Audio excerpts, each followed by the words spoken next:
नमस्कार साथियों, स्वागत है आपका स्टेट सर्विस ब्लूप्रिंट में। अगर आप एमपीपीएससी प्री 2026 या अन्य प्रतियोगी परीक्षाओं की तैयारी कर रहे हैं तो भावर क्षेत्र भारतीय भूगोल का एक महत्वपूर्ण विषय है, जहां से हर वर्ष तथ्यात्मक प्रश्न पूछे जाते हैं। इस वीडियो में हम भावर क्षेत्र से जुड़े 15 महत्वपूर्ण एमसीक्यूज को सरल भाषा और 3 लाइन की आसान व्याख्या के साथ समझेंगे, ताकि आपका कंसेप्ट भी मजबूत हो और रिवीजन भी जल्दी हो जाए। तो आइए बिना समय गंवाए शुरू करते हैं आज का पहला प्रश्न। भावर क्षेत्र हिमालय की किस पर्वत श्रेणी के दक्षिण में स्थित है? Option A Himadri, option B Himachal, option C Shivalik, option D trans Himalaya. चलिए उत्तर दीजिए। तो इसका सही उत्तर है ऑप्शन सी शिवालिक। भावर क्षेत्र शिवालिक पर्वत श्रेणी के दक्षिण में स्थित है। यह क्षेत्र मोटे कंकड़, पत्थरों और बजरी के निक्षेपों से बना है, जिन्हें हिमालयी नदियां लाकर जमा करती है। भावर क्षेत्र में नदियां प्रायः भूमि के भीतर समा जाती है और आगे तराई क्षेत्र में पुनः सतह पर दिखाई देती है। चलिए आगे बढ़ते हैं। प्रश्न नंबर दूसरा, भावर क्षेत्र की औसत चौड़ाई लगभग कितनी मानी जाती है? ऑप्शन ए 5 से 10 किलोमीटर, ऑप्शन बी 8 से 16 किलोमीटर, ऑप्शन सी 30 से 40 किलोमीटर, ऑप्शन डी 50 से 60 किलोमीटर। चलिए उत्तर दीजिए। तो इसका सही उत्तर है ऑप्शन बी 8 से 16 किलोमीटर। भावर क्षेत्र की औसत चौड़ाई वर्तमान में लगभग 8 से 16 किलोमीटर मानी जाती है। यह क्षेत्र शिवालिक पर्वतमाला के दक्षिण में स्थित है और मोटे कंकड़, बजरी तथा पत्थरों के निक्षेप से बना है। इस क्षेत्र में नदियों का जल भूमि के भीतर समा जाता है और आगे तराई क्षेत्र में पुनः सतह पर दिखाई देता है। चलिए आगे बढ़ते हैं। प्रश्न नंबर तीसरा, भावर क्षेत्र में नदियां सतह के नीचे क्यों चली जाती है?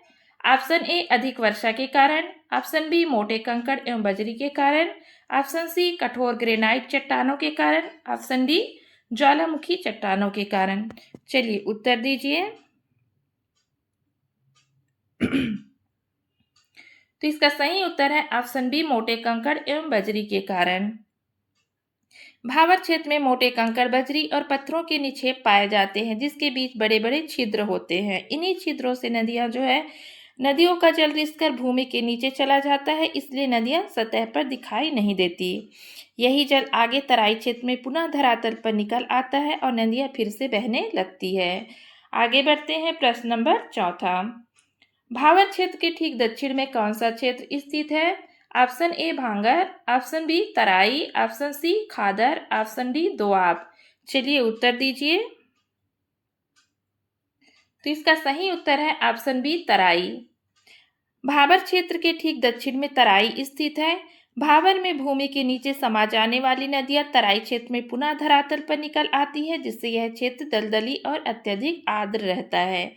तराई क्षेत्र उपजाऊ जलोढ़ मिट्टी, घने वनों और समृद्ध जैव विविधता के लिए प्रसिद्ध है। चलिए आगे बढ़ते हैं।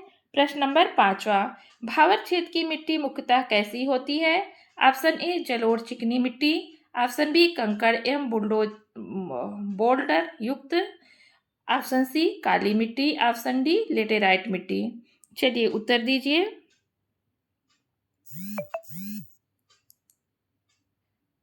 तो इसका सही उत्तर है ऑप्शन बी कंकड़ एवं बोल्डर युक्त।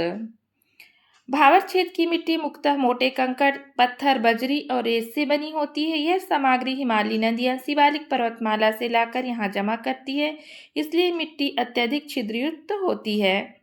इसी कारण इस क्षेत्र में नदियों का जल भूमि के भीतर रिस जाता है और आगे तराई में पुनः दिखाई देता है। चलिए आगे बढ़ते हैं। प्रश्न नंबर छठवां, भावर क्षेत्र की सबसे प्रमुख विशेषता क्या है? ऑप्शन ए दलदली भूमि, ऑप्शन बी नदियों का भूमिगत हो जाना, ऑप्शन सी अत्यधिक उपजाऊ मिट्टी, ऑप्शन डी डेल्टा का निर्माण। चलिए उत्तर दीजिए।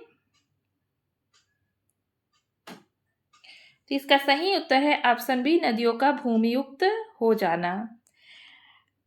भावर क्षेत्र की सबसे प्रमुख विशेषता यह है कि यह नदियां भूमि के भीतर समा जाती है। ऐसा मोटे कंकड़, पत्थर और बजरी से बनी अत्यधिक छिद्रयुक्त मिट्टी के कारण होता है। यह भूमिगत जल आगे तराई क्षेत्र में पुनः सतह पर निकल आता है और नदियां फिर से बहने लगती है। आगे बढ़ते हैं। प्रश्न नंबर 7वां, भावर क्षेत्र का निर्माण मुख्यतः किस प्रकार के निक्षेपों से हुआ है?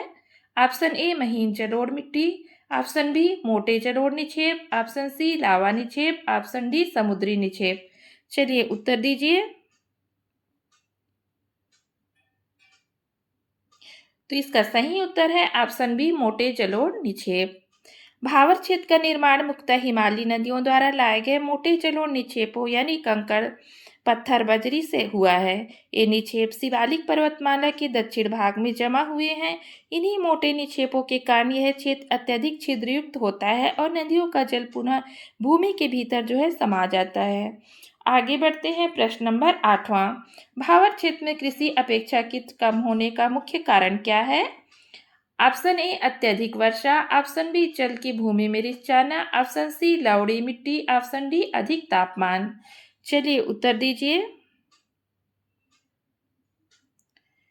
तो इसका सही उत्तर है ऑप्शन बी जल का भूमि में रिस जाना।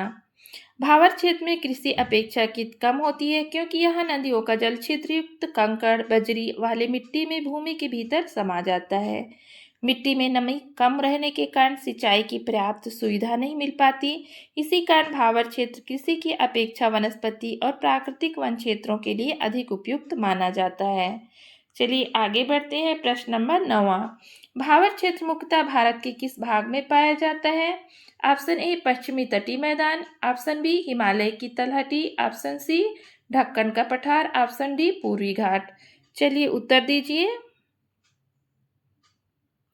तो इसका सही उत्तर है ऑप्शन बी हिमालय की तलहटी। भावर क्षेत्र मुख्यतः उत्तर भारत में हिमालय की शिवालिक पर्वतमाला की तलहटी में पाया जाता है। यह जम्मू कश्मीर, उत्तराखंड, उत्तर प्रदेश, बिहार और पश्चिम बंगाल तक हिमालय के दक्षिणी किनारे के साथ फैला हुआ है। यह क्षेत्र हिमालय पर्वतमाला और तराई क्षेत्र के बीच बीच स्थित एक संकीर्ण पट्टी है। चलिए आगे बढ़ते हैं। प्रश्न नंबर 10वां। भावर क्षेत्र में भूमिगत हुई नदियां पुनः किस क्षेत्र में प्रकट होती है? ऑप्शन ए भांगर, ऑप्शन बी खादर, ऑप्शन सी तराई, ऑप्शन डी दोआब। चलिए उत्तर दीजिए। तो इसका सही उत्तर है ऑप्शन सी तराई। तराई क्षेत्र में भावर की भूमिगत नदियां पुनः धरातल पर प्रकट होती है। भावर क्षेत्र की छिद्रयुक्त मिट्टी में समाया हुआ जल तराई में सतह पर निकल आता है, जिससे यहाँ दलदली परिस्थितियां बनती है। इसी कारण तराई क्षेत्र में जल की प्रचुरता, घने वन और अत्यंत उपजाऊ मिट्टी पाई जाती है। आगे बढ़ते हैं। प्रश्न नंबर 11वां। भावर क्षेत्र में किस प्रकार की वनस्पति अधिक पाई जाती है? ऑप्शन ए मैंग्रोव वन, ऑप्शन बी शुष्क कटीली वनस्पति, ऑप्शन बी सी विरल वन एवं झाड़ियाँ, ऑप्शन डी सदाबहार वर्षा वन। चलिए उत्तर दीजिए। तो इसका सही उत्तर है ऑप्शन सी विरल वन एवं झाड़ियाँ। भावर क्षेत्र में मुख्यतः शुष्क यानी विरल वन एवं झाड़ियाँ और साल जैसे वृक्ष की वनस्पति पाई जाती है। यहाँ मिट्टी कंकरीली तथा जल भूमि के भीतर समा जाने के कारण घनी वनस्पति अपेक्षाकृत कम विकसित होती है। भावर क्षेत्र का अधिकांश भाग प्राकृतिक वनों और वन्यजीवों के आवास के रूप में जाना जाता है। चलिए आगे बढ़ते हैं। प्रश्न नंबर 12वां। भावर क्षेत्र का जल निकास कैसा होता है? ऑप्शन ए अत्यंत खराब, ऑप्शन बी अत्यंत अच्छा, ऑप्शन सी अवरुद्ध, ऑप्शन डी स्थिर। चलिए उत्तर दीजिए। तो इसका सही उत्तर है ऑप्शन बी अत्यंत अच्छा। भावर क्षेत्र में जल निकास मुख्यतः भूमिगत होता है क्योंकि इसकी मिट्टी कंकड़ बजरी और पत्थरों से बनी अत्यधिक छिद्रयुक्त होती है। नदियों का जल इन छिद्रों में रिसकर भूमि के भीतर चला जाता है और सतह पर दिखाई नहीं देता। यही भूमिगत जल आगे तराई क्षेत्र में पुनः धरातल पर निकल आता है। चलिए आगे बढ़ते हैं। प्रश्न नंबर 13वां। भावर क्षेत्र में निम्न में से कौन सा कथन सही है? यहाँ ऑप्शन ए यहाँ नदियाँ डेल्टा बनाती है, ऑप्शन बी यहाँ महीन जलोढ़ मिट्टी मिलती है, ऑप्शन सी यहाँ नदियाँ भूमिगत हो जाती है, ऑप्शन डी यहाँ काली मिट्टी प्रमुख है। चलिए उत्तर दीजिए।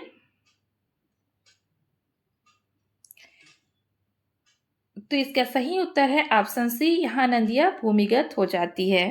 भावर क्षेत्र में नदियाँ छिद्रयुक्त कंकड़ पत्थर और बजरी वाली मिट्टी के कारण भूमि के भीतर समा जाता है। मिट्टी के बड़े बड़े छिद्र नदी के जल को आसानी से नीचे रिसने देते हैं। यही भूमिगत जल आगे तराई क्षेत्र में पुनः धरातल पर प्रकट हो जाता है। चलिए आगे बढ़ते हैं। प्रश्न नंबर 14वां, भावर क्षेत्र किस भौतिक प्रदेश का भाग है?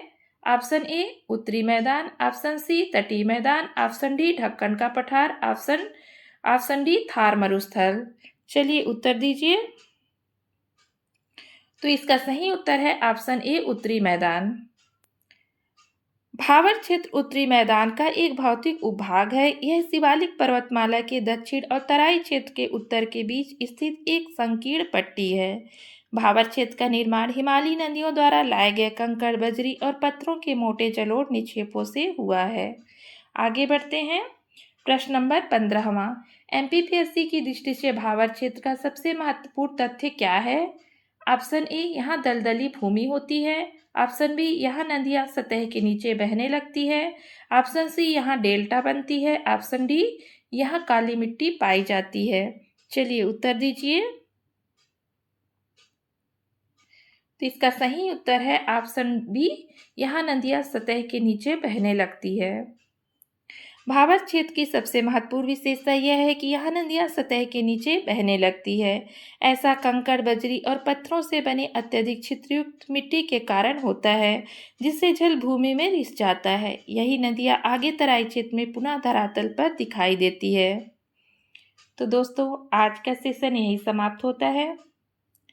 अगर भावर क्षेत्र से जुड़े ये 15 महत्वपूर्ण एमसीक्यूज और उनकी आसान 3 लाइन की व्याख्या आपके लिए उपयोगी रही हो तो वीडियो को लाइक जरूर करें। इसे अपने उन दोस्तों के साथ शेयर करें जो एमपीपीएससी, यूपीएससी, एसएससी व अन्य प्रतियोगी परीक्षाओं की तैयारी कर रहे हैं। ऐसे ही एमसीक्यूज के लिए स्टेट सर्विस ब्लूप्रिंट को सब्सक्राइब करें और बेल आइकन दबाना बिल्कुल न भूलें। मिलते हैं अगली ज्ञानवर्धक वीडियो में। तब तक पढ़ते रहिए, सीखते रहिए और अपने लक्ष्य की ओर बढ़ते रहिए। धन्यवाद। जय हिंद।